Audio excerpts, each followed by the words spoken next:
Homeless boy warns, "She's not who you think." And what comes next is shocking. Richard Wilson felt his heart race as he hurried down the main street of the downtown financial district. He had received an urgent call from Rebecca asking him to meet her at Union Square in 15 minutes, and her voice sounded different, more tense than usual. That's when he felt a small hand tug at his sleeve. Looking down, he saw a skinny boy of about 10, wearing tattered clothes and a cap that barely covered his messy hair. "Mister, you need to hear something really important," the boy whispered, stepping closer. Richard stopped, annoyed. He was running late and didn't have time for charity right now. "Sorry, kid, but I'm in a hurry," he replied, trying to pull away. But the boy was quicker and held tightly to the sleeve of his expensive suit. "It's about the lady in the blue dress up ahead," said Jimmy, pointing discreetly. "She's not who you think she is." A chill ran down Richard's spine. How did this boy know he was meeting someone? And how did he know it was a woman in a blue dress? "What do you mean by that?" he asked, now giving the boy his full attention. "My name's Jimmy. I've lived on the streets for 3 years, and I've learned to watch people." "That woman," he hesitated, glancing around before continuing, "she's done the same thing to other men." The businessman felt the world spin. Rebecca was the first woman he'd truly cared for since his messy divorce 2 years earlier. They'd met at a cafe 6 months ago, and since then she'd become the most important person in his life. "You're mistaken, kid. I know her well," Richard said, but his voice trembled. Jimmy shook his head sadly. "Mr. Richard Wilson, I know your name because I heard her on the phone. She was telling someone about the plan for today." "What plan?" The words came out as a whisper. "She's going to ask you for money. A lot of it. And then she'll disappear." Richard's legs went weak. It was true. Rebecca had mentioned some financial troubles recently, but he'd thought they were minor. "Why should I trust you? I don't even know you," he said. Yet he couldn't take his eyes off Rebecca's elegant figure, standing near the fountain in Union Square. "Because I've got nothing to gain by telling you this," Jimmy replied honestly. "But I've seen the way you look at her. It's the same way my dad looked at my mom before she left." Something in the boy's voice struck Richard's heart. There was a genuine pain there that he recognized. "Your mom left 3 years ago, said she'd come back, but she never did. My dad kept waiting until he couldn't anymore." Richard studied the boy more closely. Despite the dirt and worn clothes, there was intelligence in his eyes, and a maturity no child his age should have. "Tell me exactly what you heard," Richard said, pulling Jimmy into a more secluded corner. "She was on the phone about 20 minutes ago. I was begging nearby and heard her say, 'Today I'll get the money from Richard Wilson. He's completely in love. He'll give me anything I ask for.'" A sharp pain stabbed Richard's chest. Those words felt like a knife. "And then?" "Then," she laughed and said, $50,000 should be enough to start. If he doesn't have it today, he'll borrow it. A man in love will do anything crazy." Richard leaned against the wall, feeling sick. $50,000 was exactly the amount he'd set aside for his company's investment next month. "There's more," Jimmy continued, watching the man's reaction. "She said if it was too easy, she'd ask for more next week. Called you the perfect catch." "Why are you telling me this?" asked Richard Wilson, his voice louder than he intended. "Because my dad was just like you. Hard-working, honest, trusted people, and a woman like her destroyed our family. Dear listener, if you're enjoying the story, don't forget to like and especially subscribe to the channel. It really helps us newcomers out. Now, back to it." Richard looked at Rebecca again.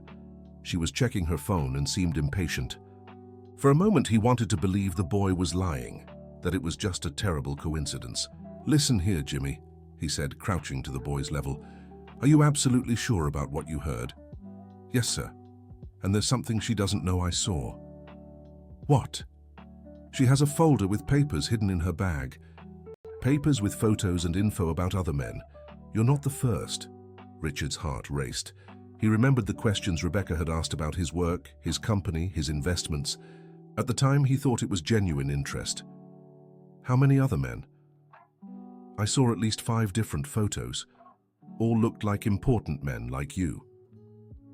Richard took a deep breath, trying to process it all. His rational mind fought against his infatuated heart. What do you think I should do? Meet her like normal, but don't give her the money today. Make up an excuse and see how she reacts. The suggestion made sense, but Richard knew it would be one of the hardest things he'd ever done. Rebecca had a way of speaking that left him completely vulnerable. What if you're wrong? Then you come find me later and I'll apologize, Jimmy said simply. But if I'm right, you'll thank me. Richard checked his watch. He was already 15 minutes late. Rebecca was probably worried. All right, I'll take your advice. But how do I find you later? I'm always around here during the day. At night I sleep under the awning of First National Bank on the corner. The words broke Richard's heart. A child sleeping on the streets while he worried about relationship problems. What's your full name? James Martin Collins. But everyone calls me Jimmy. How old are you, Jimmy? 11, sir. Richard felt a lump in his throat. At that age, he'd only cared about games and playing. Where's your dad now? Jimmy looked down. He couldn't go on after Mom left. Started drinking too much. And one day, he just didn't wake up. I'm so sorry, Richard said, placing a hand on the boy's shoulder. That's why I'm warning you, Mr. Wilson. I don't want what happened to my dad to happen to you. There was a wisdom in those words that deeply moved the businessman. He glanced back at Rebecca, who was now pacing impatiently. All right, I'll talk to her and see what happens. But Jimmy... Yes, sir? No matter what, I want to help you. A child shouldn't be living on the streets. Jimmy's eyes shone, but he quickly turned serious again. Thank you, Mr. Wilson. But first, you need to protect yourself from that woman. Richard nodded and started walking toward Rebecca. His heart pounded as he tried to mentally prepare for the conversation. When he got closer, Rebecca smiled in that way that always disarmed him completely.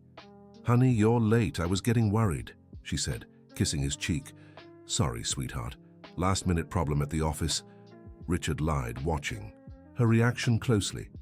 It's okay. What matters is that you came, said Rebecca, taking his arm. Let's sit on that bench over there. I need to talk to you about something important. Richard Wilson felt his stomach twist. It was exactly as Jimmy had predicted. They sat on the bench in Union Square, and Rebecca held his hands tenderly. Richard, you know how important you are to me, right? I do, he replied, trying to keep his voice steady.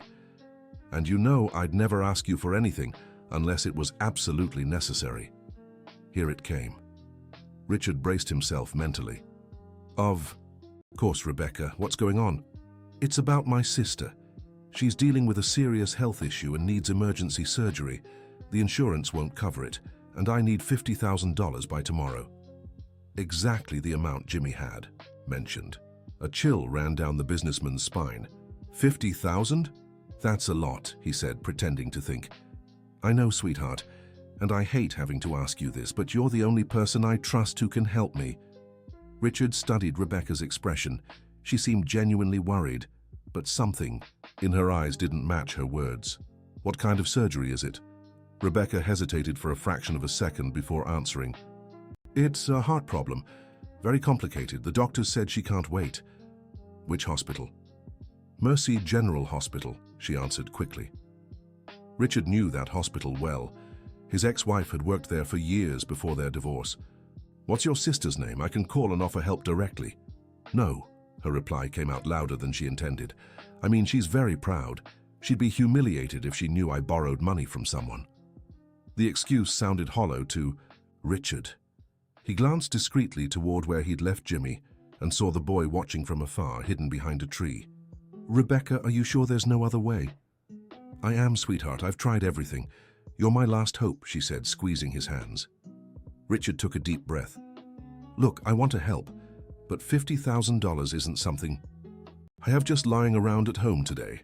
Rebecca's expression shifted subtly. But you could borrow from the bank, couldn't you? With your connections, I'm sure you could get a quick loan. I can try, but it would take a few days. We don't have a few days. Rebecca's voice hardened. She needs the surgery tomorrow morning. Richard felt like he was seeing a side of Rebecca he'd never known before. The sweet, caring woman had been replaced by someone desperate and pushy. All right, I'll see what I can do, he said, standing up from the bench. When will you know? I'll try to sort it out this afternoon. I'll call you by 6. Rebecca smiled, but Richard noticed it wasn't her usual warm smile. "Thank you, sweetheart. I knew I could count on you." They said goodbye with a kiss, and Richard started walking back. When he neared the tree where Jimmy was hiding, he signaled discreetly for the boy to follow. They walked a few blocks in silence until they reached a small diner. "Let's go in," said Richard. "You must be hungry." Jimmy looked at the diner with bright eyes. Clearly, it had been a while since he'd had a proper meal. They sat at a table in the back, and Richard ordered 2 burgers, fries, and sodas for both. "You were right about everything," Richard said, his voice heavy with sadness. "I'm sorry, Mr. Wilson," Jimmy replied, biting into his burger eagerly. "She asked for exactly $50,000, said it was for her sister's surgery. It's always some version of the same story. With the gentleman from last week, it was to pay for his sick father's treatment." Richard Wilson nearly choked on his soda. "You saw her with another man last week?" "Yes, I did. An older gentleman, grey-haired, very well dressed. She wore the same blue dress and the same purse. And what happened? He gave her the money right away. She stayed there about 10 more minutes and then left. I never saw the gentleman around here again." Richard felt a mix of anger and sadness. How had he been so naive? "Jimmy, I need your help to find out more about her." "Of course, Mr. Wilson. What do you want to know?" "First, I need to be sure she's really who I think she is. Can you help me follow her without being noticed?" "I sure can. Nobody pays attention to a homeless boy." Richard felt bad hearing that, but he knew it was true. "And second, I need to find out who these other men she's tricked are." "That'll be harder, but I can try. I know a lot of people living on the streets here downtown. They see everything." Richard looked at Jimmy with admiration.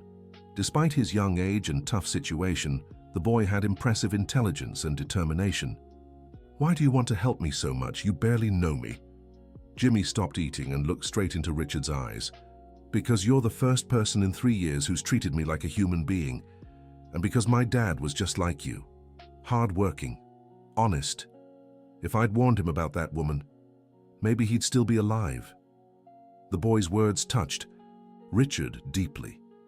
He realized this situation was about much more than just uncovering the truth about Rebecca. It was about helping a child who had lost everything. "Jimmy, no matter what we find out about Rebecca, I want you to know I'll take care of you. You don't have to—" "Yes, I do. A child shouldn't be alone in this world." Jimmy lowered his eyes, moved. "Thank you, Mr. Wilson." They finished eating in silence, each lost in their own thoughts. When they left the diner, Richard checked his watch. "It's 3 in the afternoon. I have until 6 to settle the loan. Let's use this time to find out the truth about her." "Where do we start?" "First, we'll go to Mercy General Hospital. I want to check if her sister is really admitted there." They took a cab to the hospital. Richard asked Jimmy to wait in the lobby while he spoke with an old colleague of his ex-wife. Dr. Margaret had worked in admissions for over 10 years and knew all the complex cases in the hospital. "Richard, what a surprise to see you here," she said, greeting him warmly. "Hi, Margaret, I need some information about a patient. It's a personal favor." "Of course, if I can help. I'm looking for a woman admitted for urgent heart surgery. The last name would be—" Richard realized he'd never asked for Rebecca's full last name. "Actually, I don't know the last name, but she'd be the sister of a woman named Rebecca." Margaret checked the system for a few minutes. "Richard, we don't have any admissions for urgent heart surgery today or tomorrow, and there's no patient with a relative named Rebecca listed as a contact." Richard felt his heart sink. Another confirmation that Jimmy was right.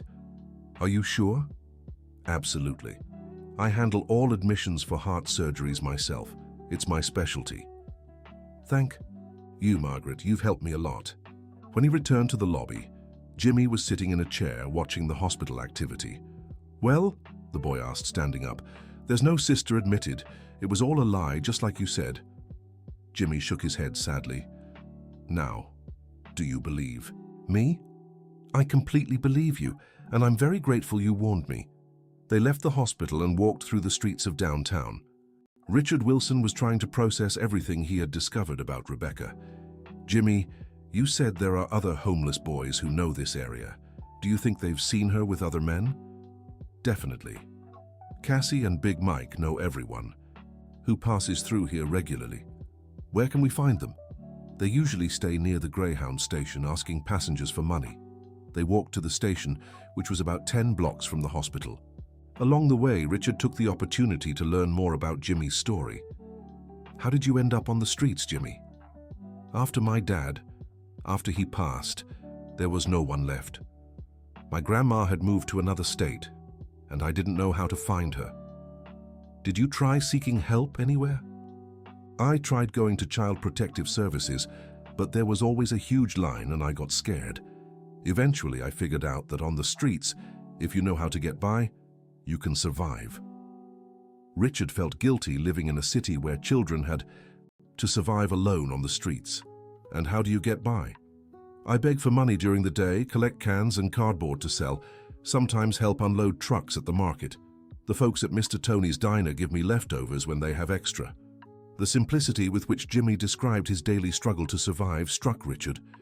That boy had a strength many adults lacked.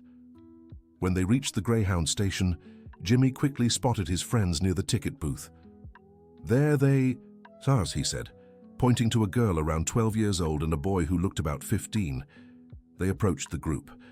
The girl, whom Jimmy called Cassie, had black hair tied in a ponytail and clothes that had once been nice but were now worn. The boy, Big Mike, was taller and had a small scar above his left eyebrow. "Cassie, Big Mike, this is Mr. Richard Wilson," Jimmy said. "He needs our help." Cassie looked Richard up and down, clearly suspicious. "Are you a cop?" she asked bluntly. "No, I'm a businessman, and I'm not here to cause trouble for you." Big Mike stepped closer, still cautious. "What do you want to know?" Richard quickly explained the situation with Rebecca, without getting into personal details. "Have you seen a woman in a blue dress? Around here, pretty brown hair, always well-dressed." Cassie and Big Mike exchanged glances.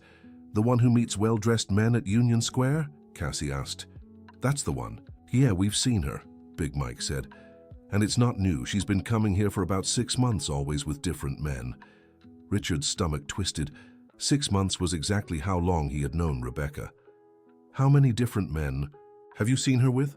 5 or 6, Cassie replied. "Always the same routine. She meets them at the square, talks for a while, and then they leave. She always stays a bit longer, messing with her phone. And the men? We never see them again after the meeting," Big Mike said. "It's like they disappear." Jimmy looked at Richard with concern. "Mr. Richard, there's something else I didn't tell you before." "What?" "Last week, after the gray-haired man left, I saw her talking on the phone again. She was laughing and talking about the next one." "The next one?" "Yeah. She said the next one would be easier because he was already more in love than the others." Richard felt like he'd been punched in the gut. Rebecca had been talking about him. Cassie noticed his discomfort. "Mister, sorry to say this, but that woman is no good. We see a lot of bad stuff out here on the streets, and she looks like the type who just wants to take advantage of people." "Thank you for helping me," said Richard Wilson, taking some bills from his wallet. "Get yourselves something to eat." Cassie and Big Mike looked at the money in surprise. "You don't have to pay us," said Big Mike. "Jimmy's our friend. If he says you're a good guy, we believe him." Richard was moved by the loyalty these kids showed toward one another. "It's not payment. It's a gift for Jimmy's friends." They accepted the money gratefully and said their goodbyes. Richard and Jimmy began walking back toward downtown. "Jimmy, I need to decide what to do about Rebecca." "What are you thinking, sir?" "I have 2 options. I can just break up with her and never speak of it again, or I can try to find out more about her to help others who might be fooled." Jimmy thought for a moment. "Mr. Wilson, if my dad were in the place of those other men, I'd want someone to warn me first." The boy's answer touched Richard's heart. Jimmy was right. He had a moral responsibility to try and protect others. "All right. Let's find out more about her, but it'll be dangerous if she finds out we're investigating." "Leave it to me," Jimmy said with determination. She'd never suspect a homeless boy. They spent the rest of the afternoon working out a plan. Richard would call Rebecca at 6, saying he couldn't get the loan but would try to reschedule for the next day. That would give Jimmy time to follow her and find out where she lived. At 5:30, Richard found a payphone and called. Rebecca. "Hi, sweetheart," she answered eagerly. "Rebecca, I have bad news. The bank couldn't approve the loan today." There was silence on the other end. "What do you mean they couldn't? You're a special client." "They said for amounts that high they need extra guarantees, and that'll take more time to review. But my sister's surgery is tomorrow morning." Rebecca's voice grew hysterical. "Calm down, darling, we'll figure it out. I can try other banks first thing tomorrow. You don't understand. If she doesn't have the surgery tomorrow, it might be too late." Richard realized Rebecca was losing control, showing a side of herself he'd never seen before. "Rebecca, I'll do everything I can, I promise." "Fine." Her voice regained some composure. "Call me tomorrow morning with news, okay?" "All right. I love you." "I love you too," she replied, but Richard noticed how automatic it sounded. When he hung up, he found Jimmy waiting at a nearby corner. "So, how'd she react?" "Exactly like you said she would. First hysterical, then trying to act normal again. Now we wait for her to leave tomorrow so I can follow her." Richard looked at Jimmy with concern. "Are you sure you can do this without being noticed?" "Absolutely. Homeless kids are invisible. To most people." The words stung Richard, but he knew they were true. "Where are you sleeping tonight?" "Same as always, under the awning." "No.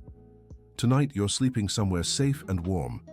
Richard hailed a cab and gave the address of a small but clean hotel downtown. "Sir, we don't accept unaccompanied minors," the receptionist said when they arrived. "He's not unaccompanied. He's with me," Richard replied firmly, "but he's—" The receptionist glanced at Jimmy's clothes. "He's with me," Richard repeated in a tone that left no room for argument.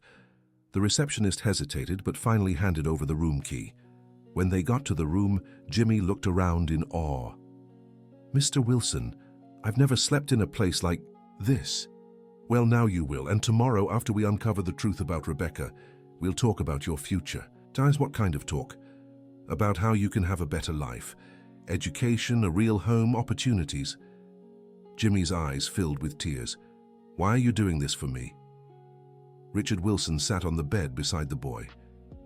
"Because everyone deserves a chance in life, and because you saved me from making a terrible mistake.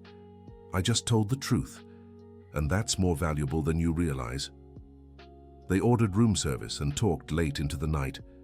Jimmy shared more about his family and dreams, while Richard spoke about his business and how he had lost himself in professional ambitions after the divorce. "Mr. Wilson, can I ask you something?" "Of course." "Didn't you ever suspect Rebecca?" Richard thought for a moment. "You know, Jimmy, deep down, I think I knew something wasn't right. But I was so lonely after the divorce that I chose to ignore the signs."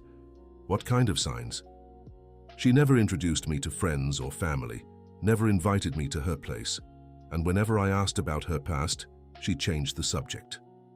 "Why didn't you ask her directly?" "Because I was afraid of the answer," Richard admitted. "It's easier to live a comfortable lie than face a painful truth." Jimmy nodded with a maturity that impressed Richard. "My dad did the same thing with my mom. He pretended not to see when she snuck out at night." "You knew your mom was having problems?" "I did. Kids notice these things, but I also pretended everything was normal." Richard realized both he and Jimmy had lived through similar denial. "Tomorrow we'll find out the truth no matter how much it hurts. Better to hurt a little now than a lot later," Jimmy said wisely. The next morning they woke early. Richard bought Jimmy new clothes, and they had breakfast at the hotel. "Remember the plan?" Richard asked. "I do. I'll wait at Union Square for her to show up. When she leaves, I'll follow her to find out where she lives. Then I'll come back and tell you everything. What if she sees you?" "I'll pretend I'm begging for change. To her, I'm just another homeless boy." Richard handed Jimmy a simple cell phone. "For emergencies. If anything happens, call me. Mr. Wilson, what if we find out she lives with other scammers, or if she's dangerous? Then we call the police and let them handle it." At 9 in the morning, they went their separate ways. Richard headed to his office to keep up appearances, while Jimmy positioned himself strategically at Union Square. The boy didn't have to wait long. At 10:30, Rebecca appeared, walking briskly toward a payphone. She looked nervous, constantly glancing around. Jimmy hid behind a tree and watched as she made a call that lasted about 15 minutes. "From Her expression, it seemed, tense. When the call ended, Rebecca tucked her phone away and headed for the bus stop. Jimmy followed at a safe distance. They boarded a bus leaving downtown for a middle-class residential neighborhood. Jimmy slipped in through the back without paying, unnoticed. Rebecca got off on a quiet street with small, well-kept houses. Jimmy waited until she was farther ahead before exiting. He trailed her for 2 more blocks until she entered a yellow house with an iron gate. He memorized the address and hid behind a car to watch. About an hour later, the door opened and Rebecca stepped out with an older woman, around 50. They chatted animatedly, seeming very close. Jimmy took a risk and crept closer to listen. "He didn't get the money yesterday, but he's going to try again today," Rebecca said. "And if he doesn't succeed?" asked the older woman. "Then we move to Plan B, but I'd rather not get to that point." "Why not?" "Because Plan B is more complicated and riskier." The older woman laughed. "Sweetheart, you've done this 5 times already. You're getting too good at what you do. It's just that this one was more in love than the others. It was almost too easy." Jimmy felt his stomach churn as he heard those words. They were talking about Richard Wilson as if he were just an object. The 2 women said goodbye with a kiss on the cheek, and the older one went inside, while Rebecca walked back toward the bus stop. Jimmy took the chance to learn more about the house. He circled the block and saw a small gate in the back, leading to an alley. Curious, he approached and managed to hear voices coming from inside. There were more people in there. Through a crack in the gate, he caught a glimpse of the back porch. A table was covered with scattered papers and what looked like photos of different men. Jimmy tried to get a better look, but just then, he heard footsteps approaching. He quickly stepped back and returned to the main street. He took the next bus back downtown and went straight to Richard Wilson's office. "I found out where she lives," Jimmy said, panting from running. "Tell me everything," Richard asked, closing the office door. Jimmy recounted everything he'd seen and heard. Richard listened in silence, growing paler by the minute. "So there. Are more people involved in this?" "At least that older woman, and it sounded like others were inside." "And this Plan B she mentioned?" "I couldn't figure it out, but it seems more dangerous than just asking for a loan." Richard stood up and began pacing the room. "Jimmy, I think we need to call the police. But will they believe us? It's my word against hers." Richard stopped walking. The boy was right. Without solid proof, convincing the authorities would be hard. "Then we need more evidence." "How?" "I'll pretend I got the money and set up another meeting with her. But this time I'll record the conversation." "What if she gets suspicious?" "So I'll have to take the risk. I can't let her keep deceiving other people." Just then Richard's phone rang. It was Rebecca. "Hi, sweetheart. Any news about the loan?" she asked eagerly. "I got it," Richard said, trying to sound excited. "I can meet you in an hour with the money." "Really?" Rebecca's voice filled with relief. "Where?" "The same place as yesterday. Union Square near the fountain." "Okay. I love you so much, Richard. You're saving my sister's life." "I love you too," he lied. When he hung up, he looked at Jimmy. "It's time for the confrontation." Dear listener, if you're enjoying the story, don't forget to like and subscribe to the channel. It really helps us out as we're just starting. Now back to the story. Richard and Jimmy prepared carefully for the meeting. Richard placed a small recorder in his jacket's inner pocket and tested it several times to make sure it worked. "Remember what we talked about?" he said to Jimmy. "I remember. I stay hidden where I can see and hear everything, but far enough not to be noticed. And if something goes wrong, I call the number you gave me and get out of there." Richard had given Jimmy the number of his lawyer, Mr. Robert, who was already aware of the situation and ready to act if needed. They arrived at Union Square 15 minutes early. Jimmy positioned himself behind the same tree as before, while Richard sat on the bench near the fountain. Right at 3 in the afternoon, Rebecca appeared. She was radiant, with a smile that Richard Wilson now recognized as fake. "Darling," she exclaimed, running to hug him. "I can't believe you did it." "It was hard, but I managed," replied Richard, returning the hug with less enthusiasm than usual. They sat on the bench and Rebecca held his hands. "How much did you get?" "The 50,000 you asked for." "Perfect. Where's the money?" Richard hesitated deliberately. Rebecca, before I give you the money, I need to know more about your sister's situation. Her expression shifted subtly. What do you want? To know? I already told you everything. What's her full name? Why are you asking that? Because $50,000 is a lot of money, and I want to make sure I'm helping a real person. Rebecca let go of his hands and moved back, slightly. Richard, are you doubting me? I'm not doubting, I just want to understand better. Her name is Sarah Johnson. And which hospital is she in again? Mercy General, like I said yesterday. Richard knew she was lying, but kept asking.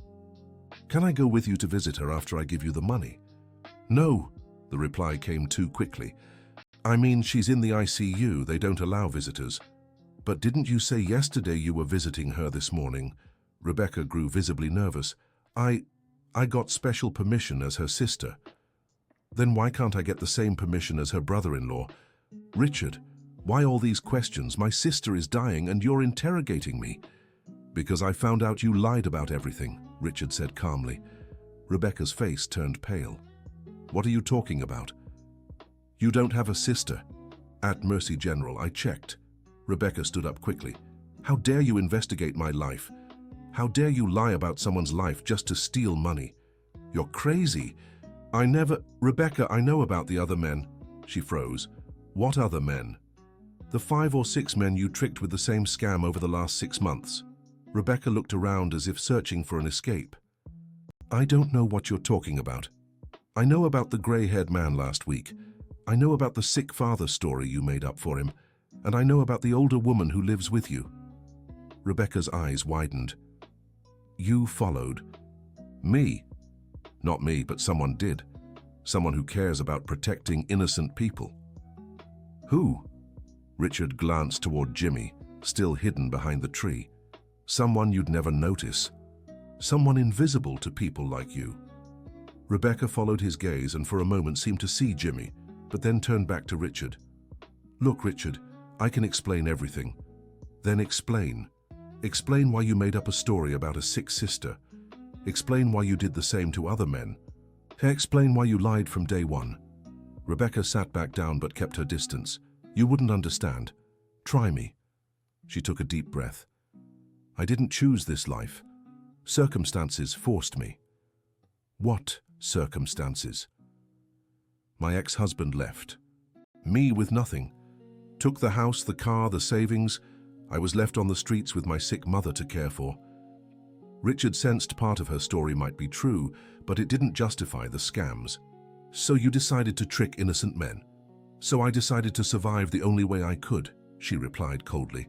By lying and stealing? By borrowing money from men who could afford to lend it. Borrowing? Have you ever returned the money to anyone? Rebecca remained silent. Answer me, Rebecca. Did you return the money to the grey-haired gentleman? I still will. When? When my situation improves. And when will that be? After you've tricked how many more men? Rebecca stood up again, now visibly irritated. You know what, Richard Wilson? You're just like all the other wealthy men. You think you can buy a woman and then demand explanations for everything? I never tried to buy you. I truly loved you. Loved? She laughed sarcastically. You barely knew me. How can you love someone you don't know? The question struck Richard deeply because it held a painful truth. You're right. I fell in love with a fantasy you created, with the woman you pretended to be. Exactly. And you were happy living that fantasy as long as it suited you. But that doesn't justify what you did. And what exactly did I do? Borrowed money from someone who could afford to lend it?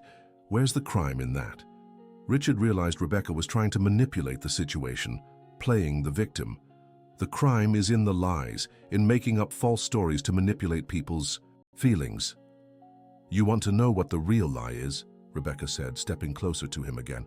The lie is that men like you actually care about women like me. You just want to feel important, to be the savior heroes. That's not true, isn't it? Then why did you never ask about my real life? Why didn't you want to meet my family, my friends, learn about my real problems? Richard began to see that Rebecca had some valid points, even if they didn't excuse her scams. You're right about some things. I should have asked those questions. But you should have been honest. With me too. Honest? She laughed bitterly. If I'd been honest from the start, would you have been interested in a divorced woman with no money taking care of her sick mother? I don't know. I never got the chance to find out. Of course you know. Men like you aren't interested in women with real problems. You want the fantasy of a beautiful, independent woman. Richard realized the conversation was going in directions he hadn't anticipated. Rebecca was being manipulative, but she was also exposing uncomfortable truths about him. Maybe you're right about some things, but that doesn't change the fact that you deceived other people. And what are you going to do, call the police? I will if I have to. Rebecca looked at him with disdain. Good luck trying to prove anything. I borrowed money for a medical emergency. If the emergency wasn't real, it was a misunderstanding. And the other men? What other men? Do you have proof there were other men? Richard realized Rebecca was smarter than he'd thought. She knew exactly how to protect herself legally. I have witnesses. Witnesses? She glanced around again. Who? The homeless boy hiding behind the tree. Richard was surprised. She'd seen Jimmy. Do you really think a court would believe the word of a homeless boy over mine? The coldness in her voice when she spoke about Jimmy infuriated Richard. At least he's honest. Honest? He probably just wants some of your money too. You don't know him. Oh, I do. I know all the homeless boys in this city. They'd do anything for money. Richard felt anger rising inside him. Jimmy is worth 1,000 times more than you. Because he told you what you wanted to hear. Because he saved me from being fooled by you. Rebecca let out a cruel laugh. Saved? Richard Wilson, you've already been fooled. For 6 months. The damage is done. What damage? You've lost the ability to trust women. You'll always wonder if the next one is lying too. Her words hit home. Richard Wilson realized she was right about that.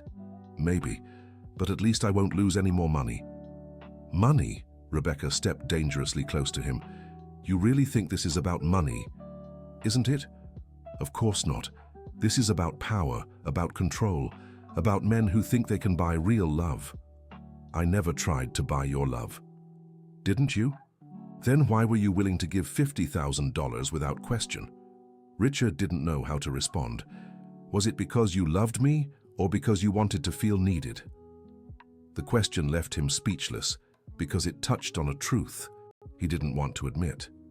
See, Rebecca continued, you're not so different from me. We were both pretending to be people we're not. The difference is, I wasn't trying to rob anyone. Weren't you? Then what were you trying to do? Buy a companion? Pay to avoid feeling alone? Richard began to feel confused. The conversation had taken a turn that made him uneasy about his own motives. You're twisting things. I'm making you see the truth, that both of us were using each other. I wasn't using you. Yes, you were. You were using me to fill the void in your life after the divorce. The accusation stung because it held some truth. Even if that were true, I wasn't lying about who I was. Weren't you?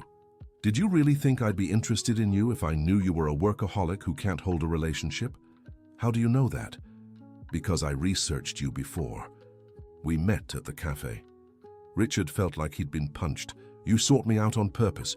Of course. Did you think our meeting was a coincidence? But how did you even know about me? You're not as discreet as you think. A single businessman, always in the same places, clearly lonely. You were the perfect target. The coldness in her voice made Richard sick. So you planned everything from the start? Every detail, from the first chance encounter to today. Why are you telling me this now? Because it doesn't matter anymore. You already found out the truth. Richard stood up from the bench, feeling queasy. You're even worse than I thought. I'm a realist, and you're a dreamer who lived a fantasy for 6 months. A fantasy you deliberately created. A fantasy you wanted to live. Richard looked at Rebecca and realized he knew absolutely nothing about her. It had all been an elaborate lie. What are you, really? I'm a survivor, and you're a lonely man who pays for company without realizing it. I never paid you anything before today. Didn't you? The expensive dinners, the gifts, the weekend trips? Richard realized he had indeed spent a lot of money on Rebecca, but he'd always thought it was for love. That's different. They were gifts. They were payments. Payments. For me to pretend I loved you. Her words cut like knives. You never felt anything for me? I felt gratitude. You were a generous client. Client? What would you rather I call you? Boyfriend? True love? Richard sat back down, feeling destroyed. Why are you being so cruel? Because you need to face reality. You didn't lose a girlfriend today, you lost an illusion. And that amuses you. It doesn't amuse me, but it's necessary. Necessary for what? For you to stop living fantasies and start living real life. Richard looked at her with a mix of anger and sadness. And what is real life? Real life is that you're a 40-year-old divorced workaholic who'd rather pay for company than face your emotional issues. And you? What's your real life? I'm a 35-year-old woman who discovered she could make a living pretending to be what men want me to be. Doesn't that bother you? Less than poverty bothered me. Richard Wilson realized he was facing someone completely different from anything he'd imagined. How many men have you deceived? Enough to survive. And you feel no remorse for any of them? Should I? They got exactly what they paid for, the illusion of being loved. But they didn't know it was an illusion. Did you know it was an illusion when you bought expensive gifts for a woman you'd only known a few weeks? The question left him speechless because it forced him to examine his own motives. I thought I was showing affection. You were buying affection, just like all the others. Richard began to see that Rebecca was right about some things, and it deeply unsettled him. Even if that's true, you still deceived people. And you let yourselves be deceived because you wanted to believe the fantasy. That doesn't make what you did right, and it doesn't make what you did right either. What did we do? Treated women like objects that could be bought with gifts and fancy dinners. Richard realized he was in a philosophical debate about relationships that went far beyond the original scam. You're trying to justify your crimes, and you're trying to justify your loneliness by buying company. They fell silent for a moment, each lost in their own thoughts. What happens now? Richard finally asked. Now we go our separate ways. You learned an expensive lesson about not trusting women, and I learned I need to be more careful choosing my targets. You're going to keep doing this? Do I have a choice? There's always a choice. Easy to say when you have money and stability. There are other ways to make a living. Like what? Working for minimum wage? Being humiliated by bosses? Living in poverty? Richard realized he didn't know the true circumstances of Rebecca's life. Tell me about your real situation. Why? Going to offer me a job at your company? Maybe. Rebecca laughed. You never learn, do you? Always trying to save someone. What if I'm genuinely offering real help? Why would you do that after everything I did to you? Because maybe you're right about some things. Maybe I really need to learn how to help people for real, not by illusions. Rebecca looked at him in surprise. Are you serious? I am. But on one condition. What? You stop the scams and help me warn the other men you deceived. Rebecca hesitated. What if I say no? Then I call the police and let them investigate. You know you don't have enough proof, but I have this conversation recorded. Rebecca turned pale. You recorded me? Richard showed her the small recorder. Everything you said is right here. That's illegal. Recording someone without consent. Less illegal than running scams. Rebecca tried to grab the recorder, but Richard was faster. So, what's your decision? She stayed silent for several minutes, clearly weighing her options. If I accept your offer, what exactly do you want from me? First, a complete list of the men you deceived. Second, that you reach out and apologize to them. Third, that you try to pay the money back gradually. And in return? In return, I offer you a job at my company. Fair salary, room 2. Grow and a chance to start over. Why would you do that? Because I believe people can change. And maybe you're right about me needing to learn how to truly help. Rebecca looked at him for a long time. What if I can't pay back all the money? We'll set up a payment plan. The important thing is that you stop deceiving people. What? About the recorder.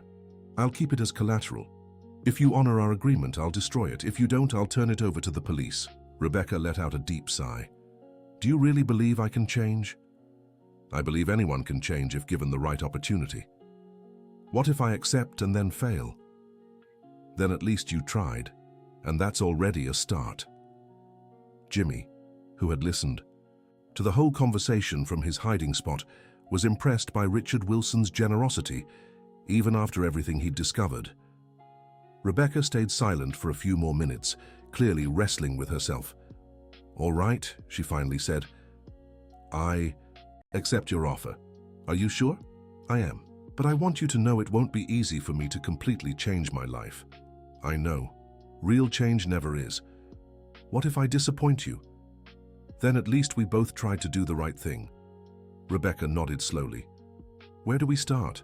First, tell me how many men you've deceived and how much money was involved. 6 men in the last 8 months. The total must be around $200,000. Richard Wilson let out a low whistle. It was much more than he'd imagined. How did you spend so much money? Some went to care for my mother, she was really sick. Some went to keep the apartment and maintain appearances. And some, well, to live better than I was used to. Is your mother really sick? Yes, she has diabetes and high blood pressure. She needs expensive medication and constant medical care. Richard Wilson realized not everything in Rebecca's story was a lie. Where is she now? At the house you saw today. My aunt takes care of her while I work. Does your aunt know how you make money? Rebecca lowered her eyes. She knows, and she doesn't approve, but she also can't help me financially. Is that why she was helping you with the plans? She doesn't like it, but she understands it's our only source of income right now. Richard Wilson began to see a fuller picture of Rebecca's situation. And your ex-husband really left you with nothing. He did. He had better lawyers and managed to keep everything. I didn't know how to defend myself legally. How long ago did you divorce? 2 years. The first year I tried to get a normal job, but either the pay was too low or they required qualifications I didn't have. What kind of work did you do before? I was a secretary at a small company. The pay was low, but with my ex-husband's salary, we could manage. Richard Wilson was starting to understand why Rebecca had chosen this path. How did the scams start? It was sort of by chance. I met a man at a bar, he took an interest in me, and when he found out I was struggling financially, he offered to help. I hadn't planned to deceive him, but when I saw how easy it was to get money that way, you decided to make it a profession.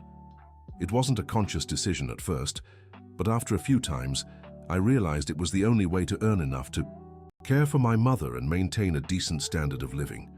Richard Wilson looked at Rebecca with a mix of understanding and sadness. You know there were other options, right? Like what? Work for minimum wage and let my mother die without treatment? You could have sought help from social programs, NGOs. I tried. The bureaucracy is overwhelming and the help is insufficient. Richard Wilson realized the situation was more complex than he'd initially thought. Rebecca, I understand your motivations, but that doesn't justify deceiving innocent people. I know, and I feel guilty about it every day. Do you really? I do, especially because of you. Why especially because of me? Because you were the first one who actually seemed to care about me as a person, not just as an object. But you said I was buying company. You were. But you also showed genuine interest in who I was. That made it harder to keep up the act. Richard Wilson was confused. So did you ever feel something real for me? I did, and it scared me. Why? Because it meant I was losing control of the situation, and because I started questioning whether I really wanted to keep living that way. Richard felt a flicker of hope. And what did you decide?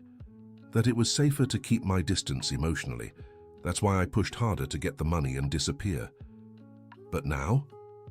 Now I realize I can't run forever. Sooner or later, this life would catch up with me. Richard looked at Rebecca and saw for the first time the real person behind the mask. Do you really want to change? I do, but I'm afraid. Afraid of what? Of failing. Of not being able to make an honest living. What if I told you I believe you can do it. Why would you believe me after everything? Because I saw the real person today, and she's very different from the persona you created. Rebecca smiled genuinely for the first time. Thank you for not giving up on me. Thank you for being honest in the end. They sat in silence for a moment, both processing everything that had happened. Richard? Yes? There's something I need to tell you about that boy who's been watching us. Richard glanced toward Jimmy. What about him? He's not just any homeless boy. What do you mean? He's been our biggest problem for the past 2 months.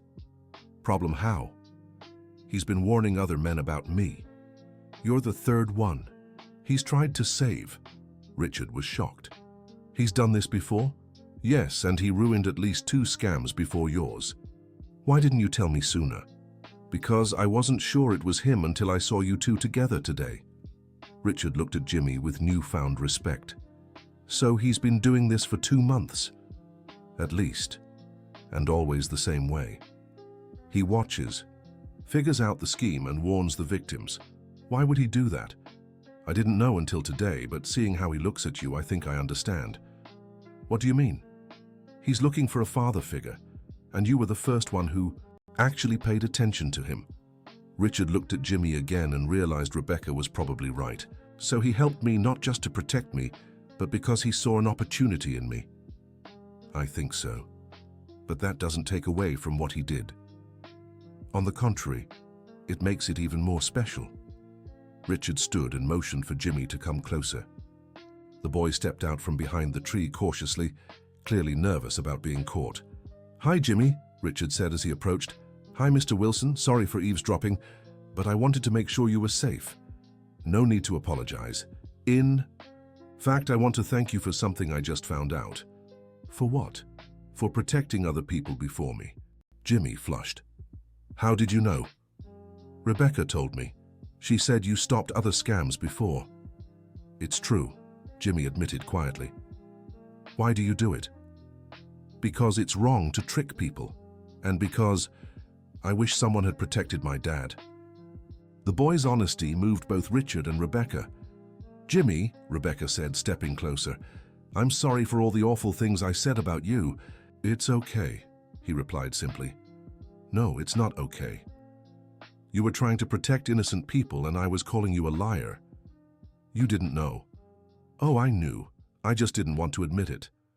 Jimmy looked at her curiously. Why are you apologizing to me? Because I've decided to stop deceiving people and because your Richard Wilson gave me a chance to start over. Really? Jimmy's eyes lit up. Really, Richard confirmed, and you played a big part in that decision. How so? Seeing your courage to do the right thing, even though you're so young and in such a tough spot, made me realize we can all choose to be better. Jimmy smiled, and Richard realized it was the first time he'd seen the boy genuinely happy. What happens now? Jimmy asked. Now, we all get a fresh start, Richard replied. You'll have a real home and go back to school. Rebecca will have an honest job and I'll learn to be a better person. What about Miss Rebecca's mother? Rebecca looked at Jimmy in surprise. You know about my mother. I heard you talking about her this morning. Is she really sick? She is, Rebecca answered, her voice trembling. Then we'll take care of her too, Richard said. No one should face health problems alone. Rebecca began to cry. Why are you all being so kind?